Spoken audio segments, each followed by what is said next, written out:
Kaibigan, ano po ba ang prediksyon na ipapaabot po ninyo ngayon? Mabuti po ba ito o masama? Trahedya? Guys, mayroon pong ipapaabot si kaibigan Gwending Linyo.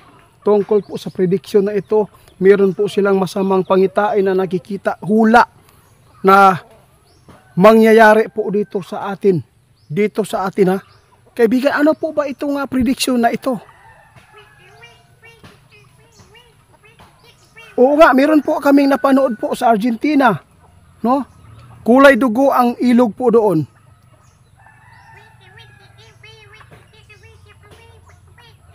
Totoo po yan, kaibigan. Guys, meron pong ipapaabot si kaibigan na prediction na may mangyayari po talaga dito sa atin. Patay na. Kung meron po tayong maranasan po ngayon, guys, kasi po dumaan na po yung kulay apoy, no? Doon sa kalangitan, doon sa Batangas na nangyari. Ngayon po, meron po nangyari na pagpula ng ilog po doon sa Argentina.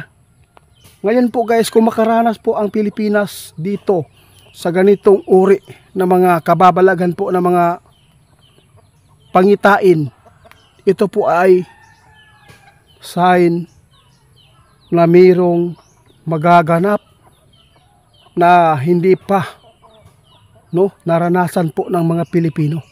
Ano po ba yan, kaibigan? Ano nga mga sign na po yan na nakikita po ninyo na mangyayari?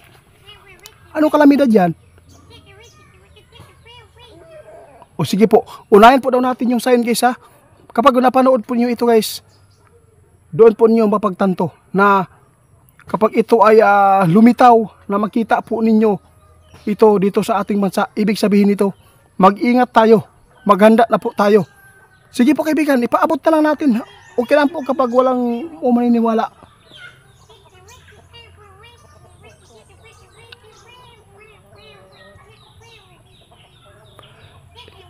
Nako, guys, ito yung sinasabi ng ating kaibigan, no? Kapag mayroon po tayong maranasan po ngayon, yung ilog po natin dito, no? Na matulad po noong nangyari na yung ilog ay nagkulay dugo na. Ibig sabihin nito, guys, malapit na pumarito ang ating kaibigan. Yun po ang mga sign. Ano pa, kaibigan? Hindi pa. Oo, hindi pa. Nangyari po yung darkness. Yun po ang totoo, guys. At saka yung pag ulan po ng apoy, hindi pa nangyari. Totoo yan, kaibigan. Mayroong mangyayari dito, guys, sa ating bansa. Pag ulan po ng apoy, hindi pa yan nangyari. Nakita ng ating kaibigan na may mangyayaring pag-apoy at saka yung tubig na kulay dugo. Ito po ay mararanasan po natin. Ito yung prediction din po nila na nakikita ngayon, no? Ano pa, kaibigan?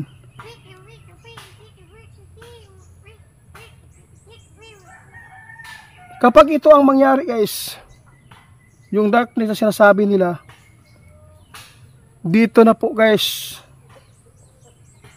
mararanasan na po natin at masagupa na natin po yung mga antikristo. Kasi po ngayon, ang nahitabuod karon, guys, daghan kaayo ang mga tao na nag-comment at nag-chat po sa atin. Sabi nila, ang antikristo nagsimula po daw doon sa ibang bansa. Asa man to napita, ha? Nakalimutan ko na, kaibigan, may nag-chat po sa atin na isang kilala, mayaman, bilyonaryo, trilyon. Oo, totoo yan. Doon po sa Saudi man yata. Pasensya na po akong nabanggit ko ito, guys. Basta meron pong nagpaabot sa atin na kung saan po nagpadayon ang grupo nga antikristo diya daw sa Saudi Arabia. Basta doon po sa mga part po ng mga yung mga kamusliman manyata diya sa laing nasod, guys. Pasensya na po kayo, guys, kung nabanggit ko po yung mga kamusliman na sabi ko, Kasi po hindi naman po siguro magkatulad yung mga Muslim natin dito sa ating bansa sa Pilipinas. Magkaiba man siguro doon sa ibang bansa, di ba?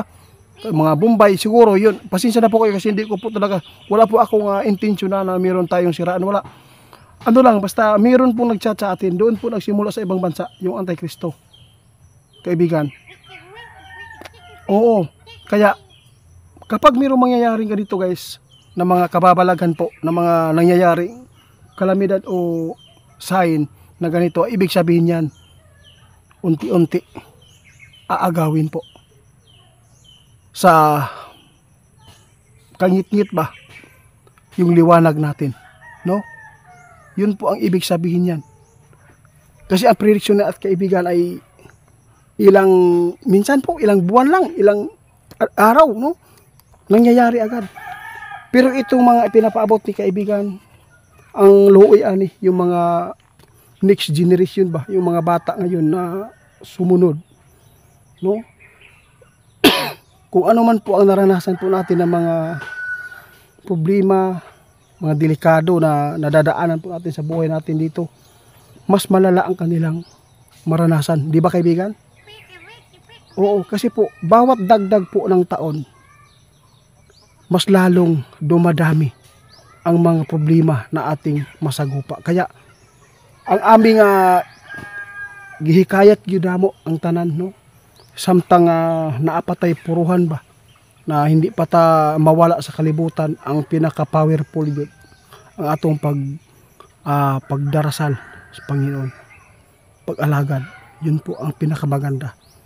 Kung mayroon man tayong kamalian, no? Lahat po tayo may mga kasalanan bawat araw. Pero lagi po tayong humingi ng tawad. Kasi kahit pasabihin natin wala akong kasalanan, sa totoo lang guys, walang tao na ganyan. Lahat po tayo makasalanan. Kasi po kapag patay na isang tao ay wala nang magagawa ang ating buhay, no? Yung kaluluwa natin, hindi na yan makakatulong pa na tayo ay mag-alagad pa, no? Samtang buhi pa ang tao, naapatay puruhan na magawa natin yung pagbabago para masaya ang Panginoon sa atin. Kaya guys, itong ginawa po ng prediction na ito para po ay meron kayong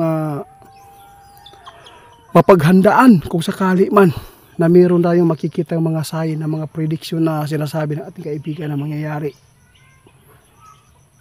Lord, no? Si God na lang yun ang ato ang pag-asa dito guys. Yung pira, walang kwenta yan. Yung kayamanan mo, wala.